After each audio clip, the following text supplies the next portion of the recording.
অবস্থান করছি মিরপুর বালু মাঠে, যেখানটায় বড়সড় পরিসরে মোটামুটি একটা হাট বসার পরিকল্পনা ছিল। এখানটায় অনেক পরিমাণ বাঁশ আগে থেকেই এনে রাখা হয়েছিল, যা হাটের পূর্ব পরিকল্পনা স্বরূপ। কিন্তু বৈরী আবহাওয়া এবং প্রচুর নিম্নচাপের কারণে কিন্তু পুরো মাঠটা একেবারে পানির নিচে তলিয়ে গিয়েছে। এখানে দেখতে পাচ্ছি হাসিল ঘলটা পর্যন্ত বানানো হয়ে গিয়েছে। ইজারার পর এই জায়গাটাকে বেছে নেওয়া হয়েছিল এবারের হাট হিসেবে। জায়গাটির অবস্থান কালশী, মিরপুর 12।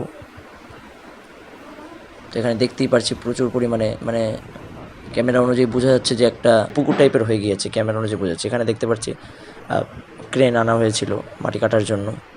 আবহাওয়াটা এতটাই বৈরী আবহাওয়ার কারণে কিন্তু কোনো কিছুই বাস্তবায়ন হওয়া সম্ভব হয়নি।